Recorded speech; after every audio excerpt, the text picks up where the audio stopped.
Hello wonderful people, welcome to my channel. Today's discussion will be based on hernia. It is a requested video. Let's start our discussion. Talking about hernia. Hernia is a surgical disease which is characterized by a protrusion or a bulging of a visceral organ. When I talk about visceral organ, I mean the internal organs that we have no control on them. All the internal organs is being placed physiologically. They have their placement. So what's happened is they will then move from their normal position and pass through a natural canal or a defect within your body.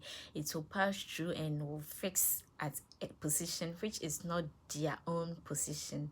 There will be a displacement. So when such occur, it will cause a protrusion or a bulging called hernia. It can happen at any part of your body, but the common ones we normally see is the abdominal wall hernia, and we will talk about that one. Talking about your abdomen is in between your chest and your hip.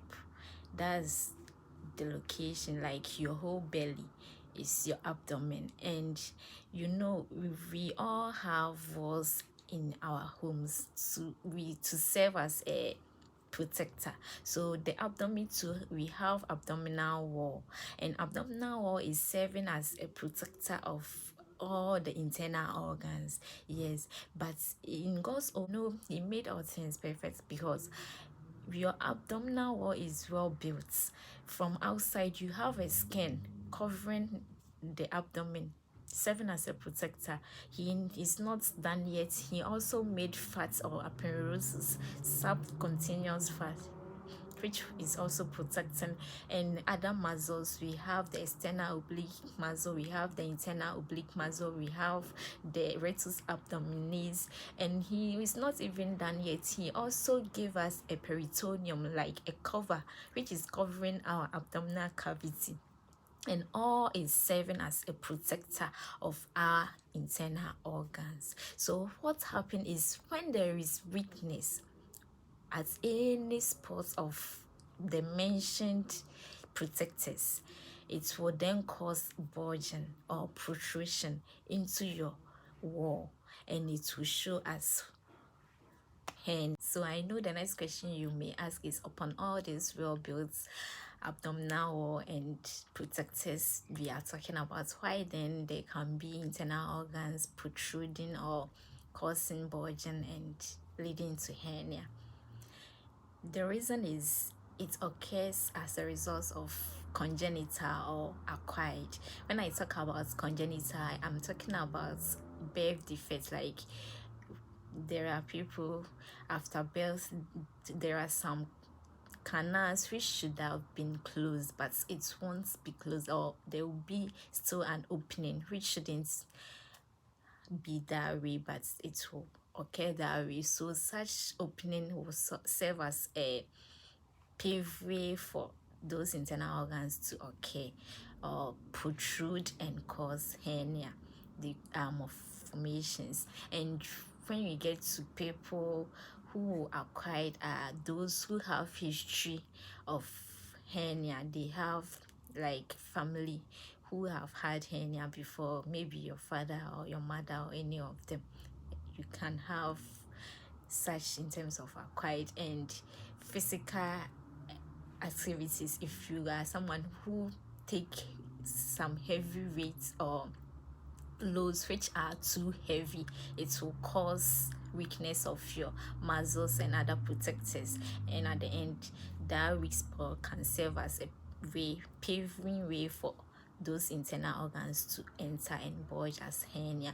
We can talk about age. In terms of age, those who are old, they have trophies in terms of their protectors, those muscles and those fats, and at the end, that weakness can cause bulging or protrusion of organs, and it will cause hernia.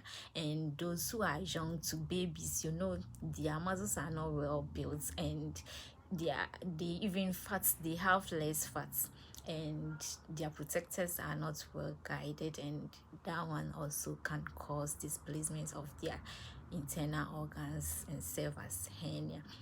We can talk about sex. In terms of sex, male, those who have weakness in their inguinal region or area, it can pave way for those internal organs to enter, and it can cause hernia.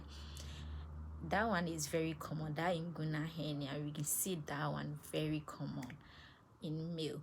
And in terms of female, if you have like large internal femoral ring, you too, you can have such hernias too. Okay, you can have femoral hernia.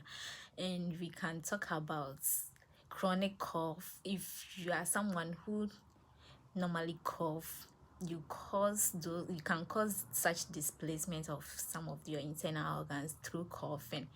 Yes, you cough impulses can cause hernia.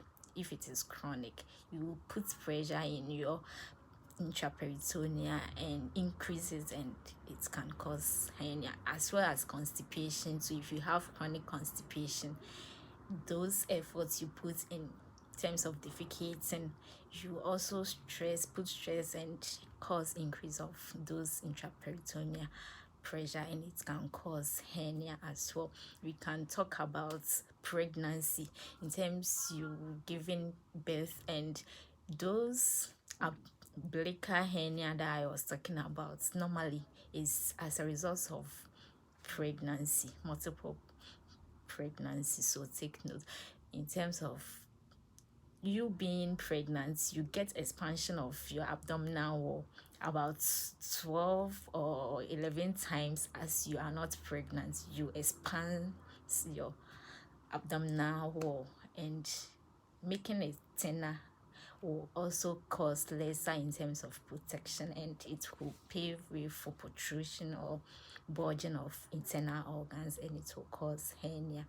So take note of, or even if you lost weight, losing of weight, it can also cause hernia because you lost fats, and they are all serving as sort guide, and hernia can occur.